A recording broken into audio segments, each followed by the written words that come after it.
Recently, I saw a fascinating video where an arm transforms into the texture of the object it touches.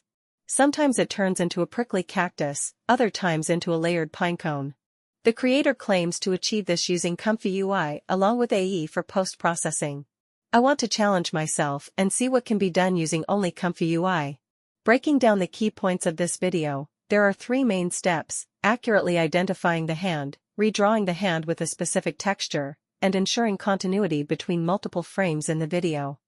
Aside from the last point, which currently relies heavily on AnimateDiff, we have various methods to accomplish the other parts. You can use custom nodes and tools you're familiar with. In this video, I'll share my choices. I recorded a video with my phone, where I reach out and touch a lemon on the table, planning to turn my hand lemon yellow in the next frame. Then, I touch a cat, and my hand should transform from lemon yellow to furry upon touching the cat. Here's the result using only ComfyUI, with SD 1.5 and LCM for the transformation. I think it turned out quite well. In my opinion, AI art lowers the barrier for everyone to become a director. Let your creativity shine and bring a little magic into everyday life. The custom nodes used in this video are mostly familiar ones. I'll explain their usage and parameters in detail as we go along, so I won't introduce them here. Now, let me show you step by step how to achieve the effects in the video. I won't discuss how to shoot the source video. Let's jump straight into building the workflow. Our first challenge is accurately identifying the hand. Use the Load Video node to load the recorded video. I chose the frame where the hand should start changing after touching the lemon. For precise masking, I used SegmentAnything. This custom node is clean and easy to use, and you can download the model in advance and place it in a local directory. Add the 3 related nodes. I chose the 938 MB grounding Dino_SwinB model. Connect the load video's image output to SegmentAnything. To see the results, you need a preview image node. Enter body as the prompt and click run. The first run will load the model, so be patient. Once loaded, you'll see only my hand in the preview image node. Replace body with arm. And it works just as well. Then I change the prompt to cat. And the incomplete kitten on the left is still detected. When I switch to keyboard, the white keyboard in the middle is also recognized. Now, set the prompt back to arm. Moving on to the next step, let's change the material. Add the Detailer Debug node, which is part of the Impact Pack custom node. It uses the same underlying logic and code as the commonly used face detailer. I chose the debug version for demonstration purposes. Connect the load video image output to this node's image input. Add a grow mask node. Set its value to 12. And connect the mask output from SegmentAnything. Add a mask to SEGS node to convert the mask to a detailed segs format, which includes masks, box, crop regions, etc. Set combine to true for better compatibility. Add it to basic pipe node and connect it to the Detailer Debug node. Now, let's complete the connections on the left side. Add a load checkpoint node. Select a preferred model. And then add a load LoRa node, choosing the LCM model.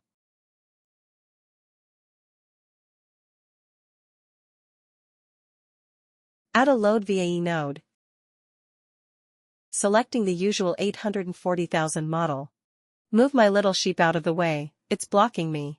Oops, it took the LoRa node with it. Put the node back and reposition the sheep. Add positive and negative prompt nodes. In the positive prompt, enter yellow lemon texture, and leave the negative prompt blank for now. To enhance the texture, add an IPAdapter node.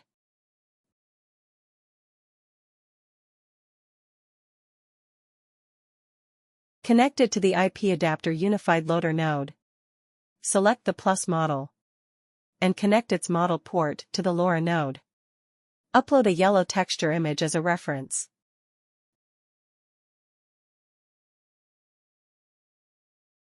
Set the attention_mask to use the mask output from GrowMask. Increase the IPAdapter weight to 1.3 and complete the connections on the to basic pipe node.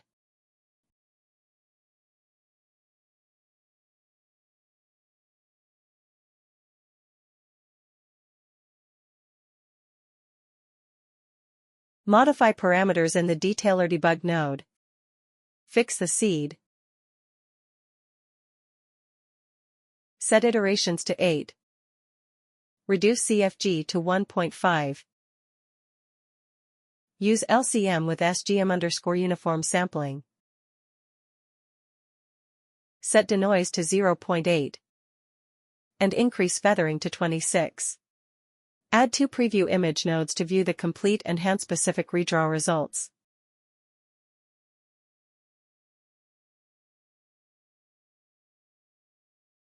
Click Run.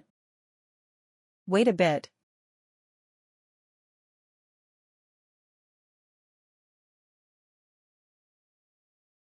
And you'll see the result. The hand area is covered in yellow lemon texture, but doesn't look like a hand. This can't be overlooked. To fix this, add ControlNet during the redraw process. Insert and apply ControlNet node. Connect it to the existing workflow.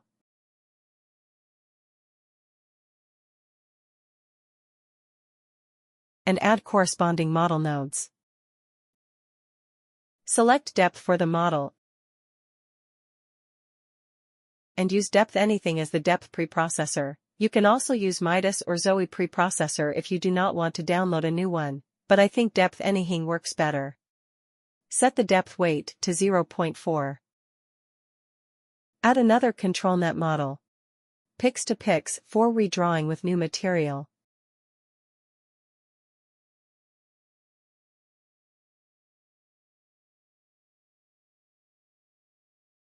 And connect it to the masked hand image. Setting the weight to 0.7. Complete the connections.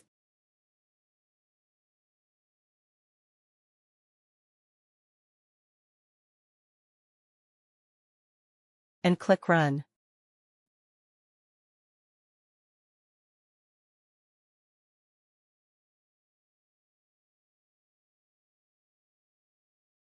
After waiting, you'll see a perfect hand with the yellow lemon texture.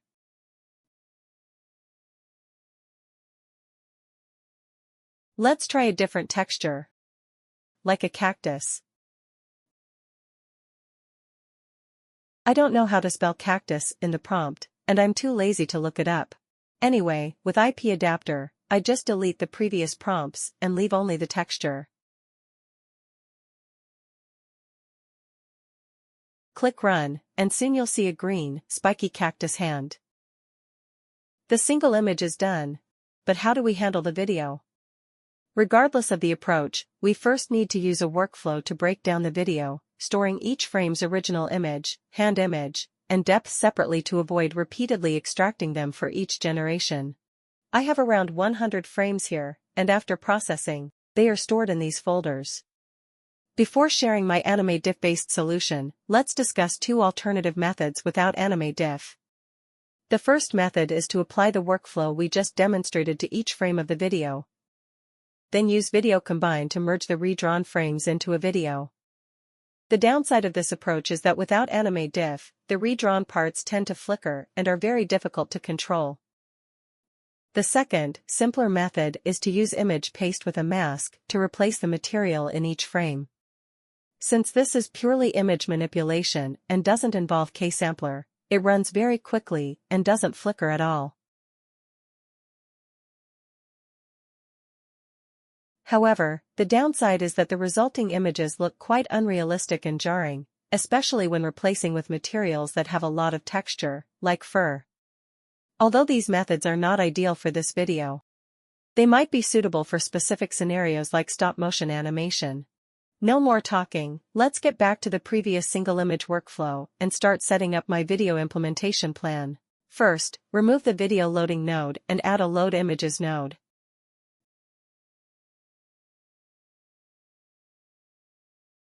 Change the three options related to numerical values to inputs.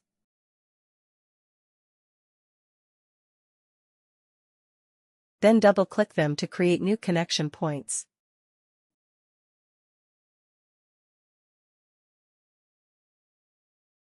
Next, copy the load images node twice. I won't run through the entire process during the recording. Instead, I'll use 16 frames to show you. Since I touched the lemon on the 27th frame, I'll skip the first 26 frames that don't need modification. For the top node, enter the path to the split original images.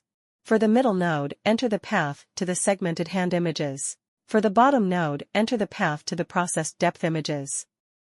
The original images need to be connected to the detailer node, but let's not rush. First, connect the hand images. Since these are pre-processed hand images, we don't need to use the SegmentAnything nodes. Delete those nodes and create a convert image to mask node to convert the hand images into masks for the subsequent process.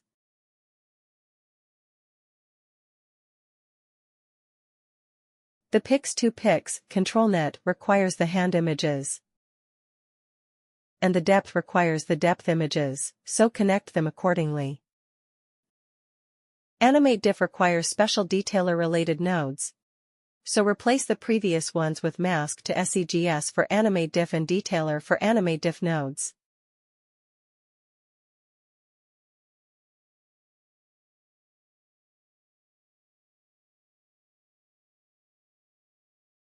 And complete the connections.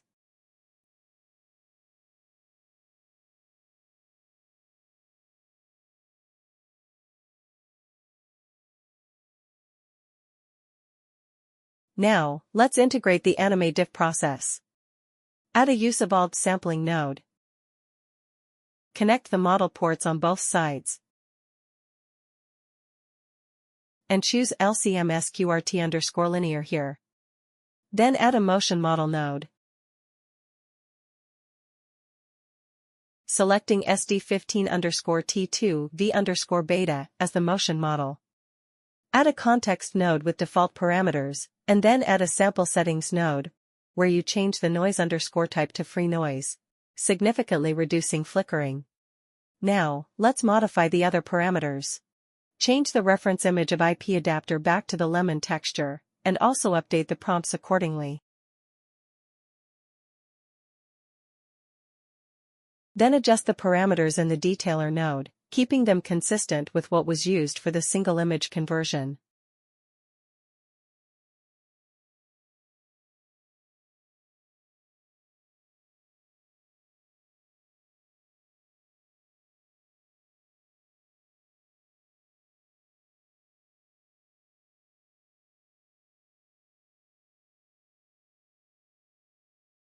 Finally, delete the two preview image nodes and add a video combine node.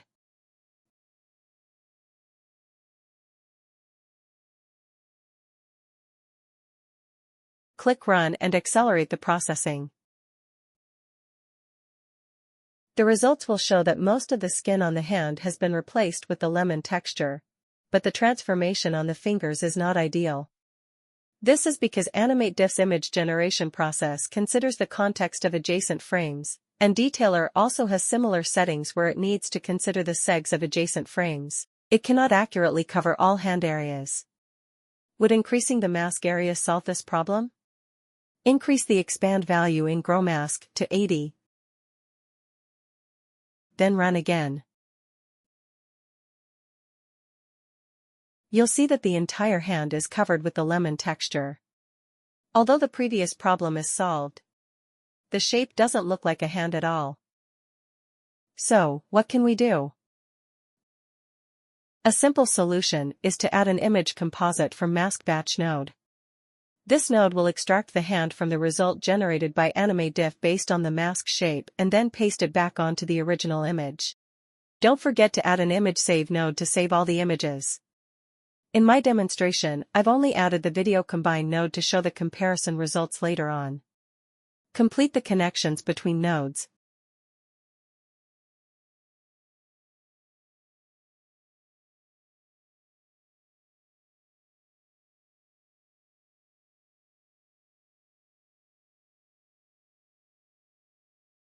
Click Run, and soon you'll see the results. The skin of the hand has not only been completely replaced with the lemon texture, but also retains a perfect shape. The subsequent furry effects follow a similar process. Identify the starting frame and ending frame, replace the reference image and positive prompts in IPAdapter, save the generated images, and finally combine the original image of the first section, the lemon yellow of the second section, and the furry texture of the third section using Video Combine to create a new video. For better results, you can also insert frames, perform upscale, and so on. I won't demonstrate these here, but I'll share the workflows used in this video.